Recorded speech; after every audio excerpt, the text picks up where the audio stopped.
احمد بن حنبل بہت بڑے امام گزرے رحمت اللہ تعالی علیہ، اور اس وقت مدینے اور مکے میں اس ہمارے زمانے میں مدینے اور مکے میں جس آدمی کی فقہ پہ عمل کیا جاتا ہے وہ امام احمد بن حنبل ہے۔ گویا اس وقت بھی مکے اور مدینے میں جن کا فتویٰ چلتا ہے وہ امام احمد بن حنبل ہے۔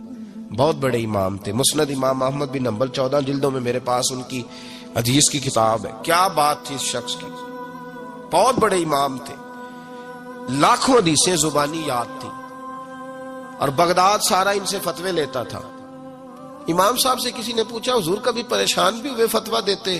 فرمانے لگے ایک بی بی آئی تھی مسئلہ پوچھنے، بڑا پریشان کر گئی۔ ایک بی بی مسئلہ پوچھنے آئی، بڑا پریشان کر گئی۔ لوگوں نے کہا حضور بی بی؟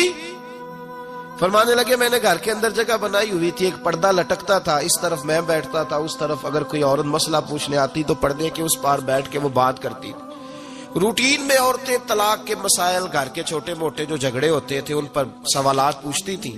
میرے خاوند نے مجھے یوں کہہ دیا ہے تو اس کا کیا حل ہے؟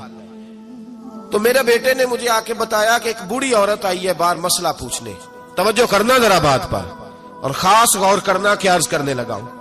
فرماتے میرے بیٹے نے بتایا کہ ابا جی بوڑھی سی عورت ہے، وہ کہتی ہے میں نے امام صاحب سے سوال پوچھنا ہے۔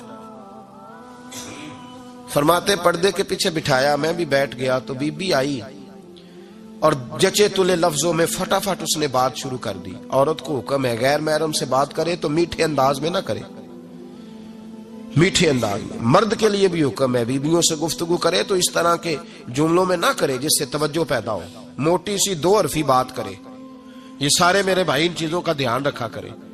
عورت غیر محرم کے ساتھ میٹھی گفتگو کرنا، دلوں میں کجی پیدا ہو، یہ منع ہے۔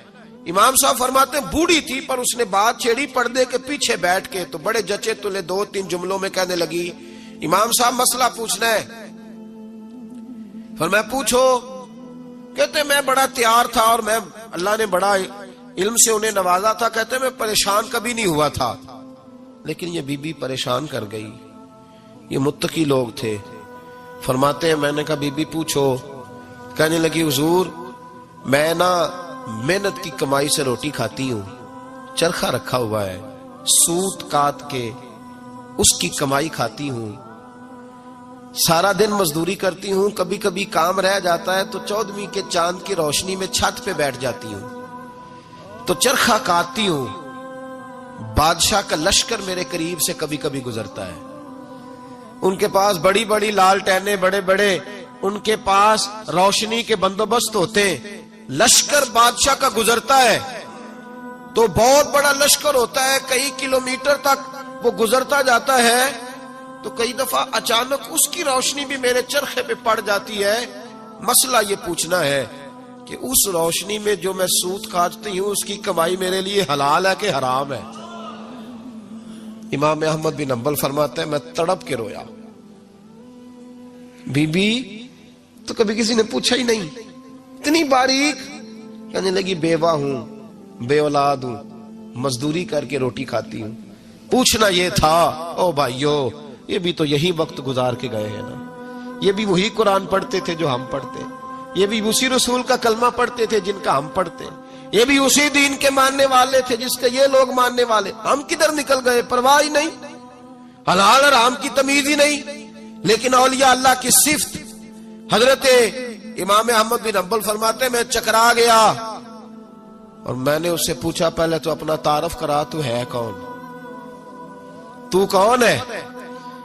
اس نے کہا حضور تعارف چھوڑے، جو مسئلہ پوچھنے آئے اسے اپنا ڈیٹا بھی دینا پڑتا ہے، ہمیں بتا دیا تو چھوڑے۔ فرمایا نہیں پہلے بتا تو کون ہے؟ تو وہ کہنے لگی میں حضرت بشر حافی کی ہمشیرہ ہوں، وہ جو بغداد میں بابا ننگے پیر پھرتا ہے تو کوئی جانور گوبر بھی نہیں نہ کرتا گلیوں میں، وہ نیک بابا، میں اس کی بہن ہوں۔ تو امام احمد بن حنبل کہتے میں رو پڑا۔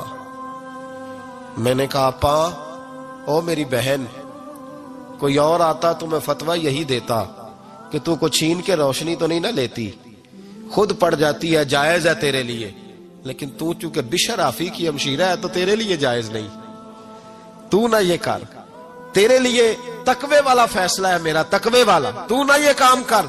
امام احمد بن حنبل فرماتے ہیں بی بی چلی گئی پر میں ساری رات روتا رہا۔ وَكَانُوا يَتَّقُونَ، یہ پرہیزگار لوگ تھے. او بھائی، ولی کی کرامت یہ تھوڑی ہے کہ جب سے میں گیا ہوں پھونک مروائی ہے تو میری دکان بڑی چلی. یہ کوئی علامت ہے ولی ہونے کی؟ کس چکر میں پڑ گئے؟ اولیاء اللہ کی علامت یہ ہے کہ وہ تیرے اندر سرور ڈال دے رسول اللہ کی محبت کا. ولی اللہ کی علامت اقبال کہتے ہیں وہی ہے تیرے زمانے کا امام برحق جو تجھے حاضر و موجود سے بیزار کرے اور موت کی شکل میں دکھلا کے تجھے جلوائے یار، زندگی تیرے لیے اور بھی دشوار کرے، مشکل کر دے، تیرا مرنے کو دل کرے، تیرا دل کرے کہ مروں گا تو محبوب کے جلوے پھر سے نظر آئیں گے. وہی ہے تیرے زمانے کا امام برحق. ایک ہوتا ہے گفتگو کا اثر، وہ بھی بڑا ہوتا ہے، اور ایک ہوتا ہے لہجے کا اثر. لہجے کا اثر بھی اپنی ایک خاص کیفیت رکھتا ہے. اسلام ہمیں یہ سبق دیتا ہے کہ تمہارا کلام بھی ٹھیک ہونا چاہیے اور تمہارا لہجہ بھی ٹھیک ہونا چاہیے. کچھ لوگ گفتگو اس طرح کرتے ہیں کہ اگر ان کے جملوں کے معنی تلاش کیے جائیں تو وہ معنی ٹھیک ہوتے ہیں. انہوں نے جو جملہ بولا ہے وہ جملہ درست ہے، پر جو ان کا لہجہ تھا نا وہ لہجہ ٹھیک نہیں تھا. دوسرا معنی یہ ہے کہ تیری بات ٹھیک ہے پر تیرا انداز ٹھیک نہیں ہے. اور یہ جو لہجہ ہوتا ہے نا یہ اپنا اثر رکھتا ہے. میرے لہجے میں غرور آیا تھا، تیرا حق تھا تو شکایت کرتا. لہجہ جو ہوتا ہے نا یہ بہرحال اپنا اثر رکھتا ہے، اس کی تاثیر ہوتی ہے، اس کا اثر ہوتا ہے. اور یہ چھوٹا بچہ جو 8 مہینے سال کا بچہ نا چھوٹا، اس کے ساتھ اگر آپ گفتگو کر رہے ہیں، اس کے ساتھ آپ پیار کر رہے ہیں، چھوٹے بچے کی بات کر رہا ہوں، چھوٹا بچہ ہے، سال یا سال بھر سے کم عمر ہے، آپ نے اس کے رخسار پہ ہلکا سا مارا ہے، ہلکا سا، لیکن جب مارا ہے تو ہنستے ہوئے مارا ہے. آپ ہنس رہے تھے جب آپ نے مارا تو بچہ بھی ہنس پڑتا ہے، لیکن آپ نے اس کے چہرے پہ مارا ہے، مارا اتنی زور سے ہی ہے پر مارا غصے کے ساتھ، وہ رو پڑتا ہے. وہ بھائی تھوڑی دیر پہلے تجھے مارا تھا ہنس کے تو ہنس پڑا تھا، تیری عمر تو ہے سال، اور سال سے کم، سال سے زیادہ ابھی تو چل نہیں پا رہا. تو وہ چھوٹا بچہ بھی ہمیں بتاتا ہے کہ تیری مار کا اثر نہیں ہوا میرے والد، میرے بھائی، میری اماں، تیری مار کا اثر نہیں، تیرے لہجے کا اثر ہے. تیرا جو لہجہ تھا نا وہ اثر کر گیا ہے، تیرا لہجہ جو تھا نا وہ دل میں اتر گیا ہے. تیری جو بات ہے نا کک سواد نہیں مشری اندر، اساں کھنڈا بھی چکھ ڈٹھیاں، انہاں ساریاں شیواں نالوں گلاں سجن دیاں مٹھیاں. کچھ باتوں میں تاثیر ہوتی ہے، کچھ لوگوں کا لب و لہجہ حسین ہوتا ہے، کچھ لوگ ایسے ہوتے ہیں کہ وہ نا مطلب لمبے چوڑے جملے نہیں کہتے لیکن ملتے اتنے پیار سے ہیں کہ یوں لگتا ہے کہ وہ ہمارے سینے سے لگے تھے تو دکھ سارے کھینچ لیے انہوں نے ہر چیز ہمارے اندر سے نکال دی، پریشانی والی راضی کر دیا. انہوں نے روٹی اتنی شاندار نہیں کھلائی لیکن ملے اتنے پیار سے، گفتگو اتنی سونی کی، لب و لہجہ اتنا حسین تھا کہ تیریاں ویکھ کے عدامت میں مرید ہی ہو گئی. ان کا انداز اتنا خوبصورت تھا. ہمارا نا لہجہ آہستہ آہستہ، مثلا بعض لوگ بات کرتے ہیں تو لفظوں میں تلخی ہوتی ہے، ترشروئی ہوتی ہے. جب وہ کہتے ہیں میں نے کہا کیا ہے، یہ بڑا خوبصورت ایک انداز ہے.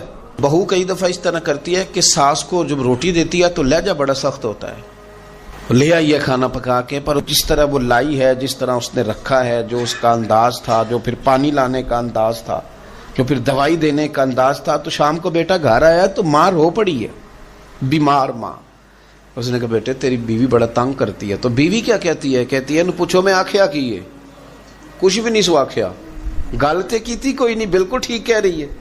وہ کہتی ہے کہ اماں سے پوچھے میں نے کہا کیا ہے، تو بالکل اس نے کچھ بھی نہیں کہا، یہ تو بالکل بات ٹھیک ہے. اس نے ایک جملہ بھی سخت معاذ اللہ اس نے کوئی برا بھلا نہیں کہا، کوئی گالی نہیں دی، لیکن تیری روٹی لانے کا انداز اتنا تلخ تھا کہ اس بوڑھی اور بیمار ماں کے آنسو نکل گئے.